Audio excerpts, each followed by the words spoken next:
अक्सर आजकल के लोग करते क्या हैं, जैसे भी दुकान पर जाते हैं, चाहे उनको अंगूर खरीदना हो, चाहे उनको चने खरीदने हो या उनको मूँगफली खरीदनी हो, वह जाते हैं 1-2 पीस उठाते हैं और मुँह में खाने शुरू हो जाते हैं, मुँह में चबाना शुरू कर देते हैं। क्योंकि वो उनका टेस्ट और उनकी हकीकत जानना चाहते हैं कि कहीं ये चीज़ पड़ी हुई तो नहीं है, पहले की तो नहीं है, इनका टेस्ट गिरा हुआ तो नहीं है, ये ताज़ी है या नहीं। और यह हरकतें देखकर दुकानदार भी उन्हें मना नहीं करता है, क्योंकि आखिर हर कोई हर जगह यही होता है, हर कोई ग्राहक उनके साथ ऐसा ही करता है। इसी तरह एक लड़का जिसकी उम्र 15 साल होती है, वह जब भी मीट की दुकान पर जाता है, मीट की चौक पर जाता है, तो वह मीट दुकानदार से मीट मांगता है, और मीट जब दुकानदार उसे तोल कर देने लगते हैं, तो वह एक मीट का छोटा सा टुकड़ा, कच्चे मीट का टुकड़ा लेकर अपने मुंह में चबाना शुरू कर देता है। और जब वह नई दुकान पर जाता है, तब तो सामने वाला एक बार सोचने पर मजबूर हो जाता है कि आखिर ये कच्चे मांस का टुकड़ा कैसे खा रहा है। लेकिन उसकी जानी पहचानी दुकान होती है, या वह ज्यादातर जिस दुकानों पर जाते हैं उन्हें तो आदत लग जाती है कि ये तो हमेशा कच्चा मांस ही खाता है। उसकी उम्र करीबन 15 साल होती है। इतने तक तो सब कुछ ठीक है कि वह कच्चा मांस खा रहा है, लेकिन उसका हवस एक दिन बढ़ जाता है और वह सोचता है कि मैंने हर जीव का मांस खा लिया है, हर मीट खा लिया है, लेकिन आज तक मैंने इंसान का मीट नहीं सका है। क्या पता इंसान का मीट, आदमी का मांस कितना अच्छा होगा, उसका टेस्ट कितना अच्छा होगा। और यह जिद भी उसकी एक दिन पूरी हो जाती है, और जब ये मामला पुलिस को पता चलता है, तो पुलिस की पैरों तले जमीन निकल जाती है। उनकी पैरों तले जमीन ही खिसक जाती है कि आखिर एक 15 साल का बच्चा ऐसा कैसे कर सकता है। आइए सुनते हैं पूरी कहानी। आप देख रहे हैं द क्राइम की कहानियां। ये कहानी पंजाब के लुनियादा के डूंगरी इलाका पड़ता है, जहाँ एक शेख नाम की कॉलोनी होती है, जहाँ पर एक यूपी का बुनियान गांव का एक परिवार, जिसका मुखिया का नाम दिलीप होता है और उसकी पत्नी का नाम संगीता। उनके 3 बच्चे होते हैं, 2 बेटे और एक बेटी। बेटी सबसे छोटी होती है, करीबन 1 साल की, जिसका नाम काजल होता है। उसके सबसे बड़े बेटे जिसकी उम्र 8 साल होती है, जिसका नाम दीपक होता है। दिलीप होता है घर का मुखिया, वह कमठे के काम पर जाता है और अपना बच्चों का और अपने परिवार का पेट पालन पोषण करने के लिए कमठे पर मजदूरी करता है, दिन दिहाड़ी करता है और अपना परिवार का गुजारा चलाता है। वही उसकी पत्नी संगीता, जो आसपास के घरों में झाड़ू पोछा करती है और अपने परिवार के लिए गुजारा करती है। ये कहानी है 17 जनवरी 2017 की। सुबह जब दिलीप तो अपना टिफिन लेके कमठे के लिए निकल जाता है, अपने परिवार की पालन पोषण के लिए, दिन दिहाड़ी के लिए। और 8 बजे के आसपास संगीता भी अपना घर के बच्चों का नाश्ता बना के उन्हें खिला के, उन्हें स्नान करवा कर पास के घरों में झाड़ू पोछे के लिए निकल जाती है, पास की ही कॉलोनी में।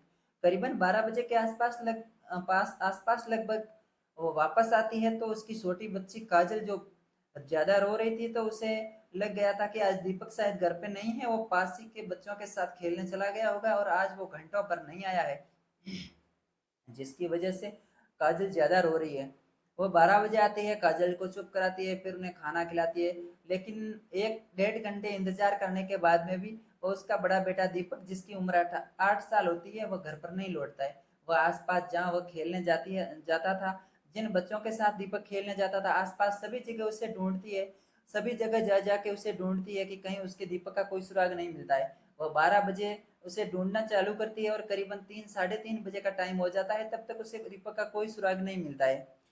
3:30 बजे वह अपने पति को फोन करती है और कहती है कि आज दीपक घर से मैं आई उसके बाद में गायब है। पता नहीं वो कब का घर से निकला हुआ है, लेकिन घर के बाकी बच्चे रो रहे हैं और दीपक अभी तक घर नहीं आया है। मैंने आसपास की सारी जगह पे उसे ढूंढ लिया, सारे गार्डन ढूंढ लिए, सारे बच्चों के पास जा जाके मैंने पूछा है, लेकिन आज दीपक को किसी ने देखा तक नहीं है। आप जल्दी घर आ जाइए, मेरी चिंता बढ़ रही है। पता नहीं ऐसा क्यों महसूस हो रहा है कि आज दीपक यहाँ नहीं है। उसका पति जब ये बात सुनता है, तो वो बीच में ही मजदूरी का काम रोककर जल्दी से घर आ जाता है। करीबन 4 बजे के आसपास घर पहुंच जाता है, और घर पहुंचने पर वे नजदीकी थाने में जाते हैं कि एक एफआईआर पुलिस थाने में दर्ज करवाते हैं। कहते हैं कि हमारा बच्चा, आज हम घर से गए तब तक तो घर था, लेकिन हम जब वापस आए तो वो घर पर नहीं था। पुलिस उनकी एफआईआर ले लेती है और आसपास पूछताछ शुरू कर देती है। लेकिन महज 3 से 4 घंटे बीत जाने के बाद में भी पुलिस को कोई सुराग नहीं मिलता है। लगभग 6 बजे के आसपास पुलिस के पास एक अनहोन व्यक्ति का एक कॉल आता है, अनहोन नंबर से एक कॉल आता है और कहता है, सर हमारे घर के पास में ही एक ऐसी दुर्गंध आ रही है जैसे कि किसी इंसान, किसी मानव की लाश हो। पुलिस तुरंत उस जगह पर पहुंच जाती है जहां से वो कॉल आता है। वहां जाकर देखती है तो एक दो बोरियां अलग अलग पड़ी होती है जिसमें एक बच्चे की लाश होती है, और लाश की भी इतनी दर्द की होती है कि पुलिस एक बार देखते ही तो चौंकने लग जाती है कि आखिर ऐसा कैसे हो सकता है। उस बच्चे के सिर का टुकड़ा अलग था, दो हाथों के टुकड़े अलग थे और दो पाँवों के टुकड़े अलग थे, यानी बॉडी के कुल 6 टुकड़े किए हुए थे और दो बोरियों में भरे हुए थे। पुलिस उन टुकड़ों को आपस में जोड़ती है और उसके चेहरे का एक फोटो खींचती है और तुरंत दिलीप के फैमिली को इन्फॉर्मेशन करती है कि आप जल्दी से जल्दी थाने आ जाओ और थाने आके आप पता करो कि ये आपका बेटा है या नहीं। तो दिलीप खुशी खुशी थाने पहुंचता है। उसे नहीं पता था कि उसका बेटा आगे है, जीवित है या मरा हुआ है। लेकिन वहां पहुंचते हैं, पुलिस वालों से पूछते हैं कि हमारा बेटा कहाँ है। तो पुलिस वाले उन्हें एक फोटो बताते हैं जो सिर्फ उस बच्चे के चेहरे का फोटो था, जिसकी बॉडी उस बोरी में थी। फोटो देखते ही दिलीप का परिवार तुरंत उस चेहरे को पहचान जाते हैं और कहते हैं ये तो हमारा दीपक बेटा है, ये कहाँ है, अभी तुरंत हमें दो।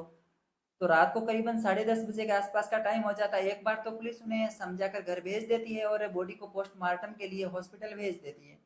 पोस्टमार्टम में डॉक्टर कहते हैं कि इनके बॉडी के आधे से ज्यादा पार्ट गायब है, अंदर से पूरी खोखली हो चुकी है बॉडी।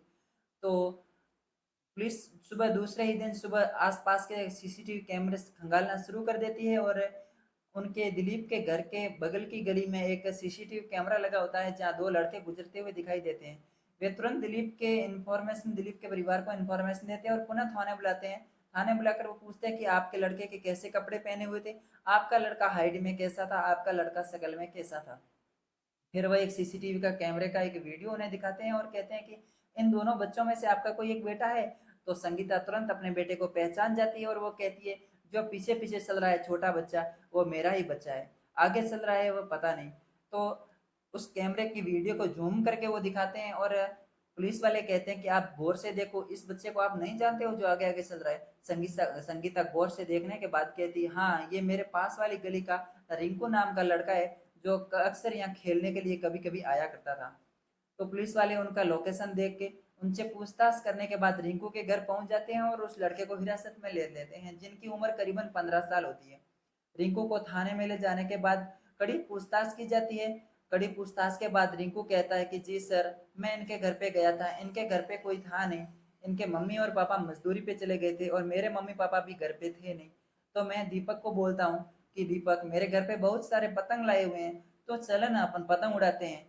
तो दीपक मेरी बातों में आ जाता है और मेरे पीछे पीछे मेरे घर पे आ जाता है। मेरे घर घर के अंदर घुसते ही मैंने उस पर वार कर दिया। उसके सिर पर एक लाठी से वार किया जिसकी वजह से वो छोटा बच्चा था घायल हो गया, और फिर एक चाकू से उसकी गर्दन काट दी और स्नान घर में ले जाकर उसके अलग अलग पार्ट्स काट दिए। तब फिर मैंने उसके जांग का एंड उसके पेट का मांस खाना शुरू कर दिया, लेकिन मैं ज्यादा नहीं खा पाया, मुझे घबराहट सी होने लग गई। फिर मैंने उसे एक प्लास्टिक की थैलियों में भरा और बोरी में भरकर अपनी साइकिल पे डालकर मैं पास की गली के दूसरी जगह पर ले जाके, पास की गली से होते हुए दूसरी जगह पर ले जाके एक खाली प्लॉट के अंदर मैंने उसकी बॉडी को डाल दिया। तो पुलिस वाले पूछते हैं कि आखिर तूने खाया नहीं है तो बाकी वाला मांस गया कहाँ, जो इसके बीच का मांस था। क्योंकि पुलिस वालों को संदेह होता है कि कहीं ना कहीं इसके पीछे किसी और का हाथ तो नहीं है। तब दीपक कहता है सर, मैंने जो मेरे से हुआ वो तो मैंने खाया, लेकिन जो पीछे का मांस था मैं वो मैंने पास की स्कूल के अंदर डाल दिया। तो पुलिस वाले वजह पूछते हैं कि भाई तूने खाया वो तो खाया, लेकिन जो तूने पास की स्कूल के अंदर इसका मांस क्यों डाला। तो पुलिस वालों को वो कहता है कि सर, मेरे को जबरदस्ती घर वाले स्कूल भेजते हैं, लेकिन मेरे से ना तो होमवर्क पूरा होता है और ना ही मेरी स्कूल जाने की मन इच्छा है। इसलिए मैंने सोचा इसकी बॉडी के पार्ट्स अगर मैं स्कूल में फेंक दूंगा तो सुबह मीडिया वाले आ जाएंगे, और जब मीडिया वाले वहां पहुंचेंगे तो स्कूल को बंद करवा देंगे, जिससे मेरे को रोजाना रोजाना स्कूल जाने की नौटंकी, स्कूल जाने का बहाना, स्कूल बंद हुई तो प्रेशर, जो मेरे ऊपर रोजाना स्कूल जाने का प्रेशर होता है वो खत्म हो जाएगा और मेरे रोजाना का स्कूल जाने का लफड़ा ही खत्म हो जाएगा। इसलिए मैंने स्कूल में इसके पार्ट्स डाले। फिर पुलिस वाले कहते हैं कि भाई तुम, तेरे को ऐसा क्या इस बच्चे में दिखा जो तूने इसे काट दिया और खाने लग गया। तब रिंकू कहता है कि मैंने हर हर जीव हर जंतु का मांस खाया है, मुझे कच्चा मांस खाने का शौक है, और मैंने एक दिन बैठे बैठे यही जिद ठानी थी कि एक न एक दिन मैं इंसान का मांस सकूंगा, इंसान का मांस खाऊंगा। उसी जिद के कारण मैंने इसको मार दिया, आखिर ये मेरा दोस्त था, मैंने इसको मार दिया और इसका मांस भी मैंने खाया और इसके मांस को खाने का टेस्ट लिया था। फिर पुलिस वाले उसे कुछ दिन के लिए रिमांड पर ले लेते हैं, उसके परिवार से हर्जाना भरवाते हैं और उसे बाल गृह के अंदर भेज देते हैं, क्योंकि उसे जेल में भेजना तो नामुमकिन था क्योंकि वह एक नाबालिग बच्चा था, इसलिए उसे बाल कारागृह में भेज देते हैं। और हमारी ये कहानी किसी को परेशान करने या किसी का दिल दुखाने के उद्देश्य से नहीं बनाई गई, बल्कि एक सच्ची घटना है। और इस कहानी से आपको सचेत और सावधान रहने के उद्देश्य से ये कहानी बनाई गई है। जय हिंद, जय भारत।